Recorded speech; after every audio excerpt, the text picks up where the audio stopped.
నంద్యాలలోని నూనెపల్లెలో railway track పక్కన ఉన్న నివాస గృహాలను రైల్వే అధికారులు మంగళవారం తొలగించారు. స్థానికులు ఆగ్రహం వ్యక్తం చేశారు.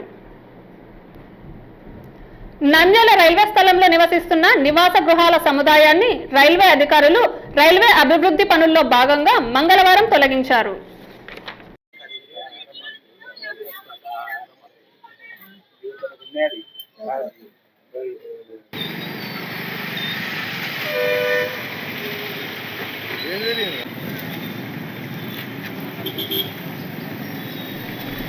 అధికారులు అకస్మాత్తుగా నివాసాలను తొలగిస్తే మా పరిస్థితి ఏంటి అని నివాస గృహవాసులు ఆందోళన వ్యక్తం చేశారు.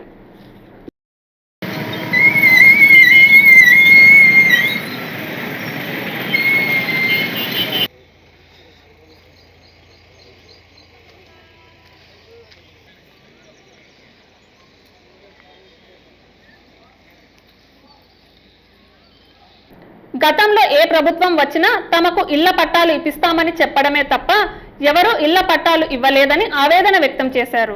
ప్రస్తుతం తమ పరిస్థితి ఏమిటని ఆవేదన వ్యక్తం చేశారు. నివాసాలు కూల్చివేస్తే ఎక్కడ జీవించాలని ఆందోళన వ్యక్తం చేశారు. హామీలు ఇయ్యడమే తప్ప ఏ రాజకీయ నాయకులు తమ గురించి పట్టించుకోవడం లేదని అక్కడ స్థానికులు విమర్శలు చేయడం స్థానికంగా సంచలనంగా మారింది. మేము ఇక్కడ ఉండబట్టి మా జేజీ వాళ్ళందరి నుండి మేము ఇక్కడనే ఉండం. కానీ మాకైతే ఇల్లు ఇస్తామన్నారే కానీ ఎవ్వరు ఇవ్వలేదు. ఇచ్చినాం అంటేనే ఉన్నారు కానీ ఎవరు ఇవ్వలేదు. ఇస్తామని అన్నారు లాస్ట్ ఇయర్ ఇంతకు ముందు ఎలక్షన్లు వచ్చినప్పుడు కూడా, కానీ ఎవరు ఇవ్వలేదు. టిట్కో ఇళ్ళకి ఇచ్చినామా అక్కడ పోండి అన్నారు. కానీ అక్కడ పోయి మేము పనులు చేసుకోలేమని అడిగితే సర్లేండి మీకు స్థలాలు ఇచ్చాము అప్పుడు లేపుతామని చెప్పినారు. కానీ ఎవరైతే మాకైతే ఏం హెల్ప్ చేయలేదు సార్. నిన్న వచ్చినారు, వచ్చి పొద్దున వచ్చి ఇవి తీసేస్తాము అని చెప్పినారు. అడిగింటే సార్ కొంచెం టైం ఇవ్వండి సార్, ఒక్క రోజుకి ఎట్లా తీసేస్తామని అన్నాం మేము. అని అంటే మాకు అదల్లా సంబంధం లేదు, నోటీసులు కూడా వచ్చినాయి కదా అంటే రాలేదని చెప్పినాం. అని అంటే సర్లేండి మీరు ఎట్లన్నా కానీ సామాన్లు తీసుకోండి అని చెప్పి వాళ్ళు వెళ్ళిపోయినారు. సాయంత్రం మళ్ళీ 6:30కు వచ్చినారు, 5:30కు వచ్చినారు. ఇంకా అంతే. పొద్దున మేము లేయక ముందుగా వచ్చినారు. మేము లేయక ముందుగా వచ్చి మేము ఏం చేస్తాం సార్? కనీసం మీరు 3 రోజులన్నా టైం ఇవ్వాలి కదా, 2 రోజులన్నా ఇవ్వాలి కదా. మేము ఆల్రెడీ నిన్న ఇల్లు మాట్లాడుకొచ్చుకుందామని అనుకున్నాం. ఇంత సడన్ గా వస్తే మేము ఎక్కడ పోవాలా సార్? అవును అంటున్నారు. మేమేమైనా ఈ రోజు వేసుకుంటే నువ్వు అనాలా? 50 సంవత్సరాలుగా ఉన్న రోడ్ ఎడ్జిలో తర్వాత రైల్వే ట్రాక్ దగ్గరలో ఉన్నాయనే ఒక కారణంతో ఈరోజు దాదాపుగా 10-12 కుటుంబాలను ఈరోజు ఇల్లులన్నీ కూల్చడం జరిగింది.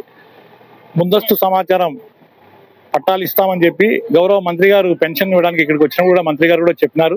మరి అధికారుల నిర్లక్ష్యమో మరి ఎవరి నిర్లక్ష్యమో అర్థం కాని పరిస్థితి. ఎందుకంటే అధికారులేమో మేము ఇస్తామని చెప్పినారు. ఇప్పుడు గౌరవ పోలీస్ అధికారులను అడిగినా కానీ మేము ఎంఆర్ఓ గారు తర్వాత జిల్లా కలెక్టర్ గారు కూడా మేము పట్టాలు ఇస్తామని చెప్పినారు. ఇచ్చిన తర్వాతనే తీస్తామని చెప్పి ఈరోజు అటువంటి ఏమీ చెప్పకుండా పొద్దున్నే పొక్లైన్లు పెట్టేసి ఈరోజు అన్ని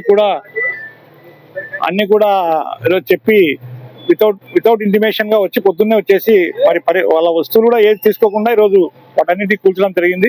ఇది చాలా బాధాకరమైన విషయం.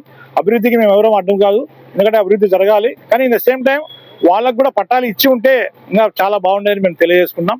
ఎందుకంటే పేద ప్రజలు ఎక్కడో పనులు చేసుకుని ఉండేవాళ్ళు కాబట్టి వారికి తప్పకుండా మన వంతు ప్రభుత్వం నుంచి రావాల్సిన సాయం ఈరోజు అందించి ఉంటే చాలా బాగుండేది.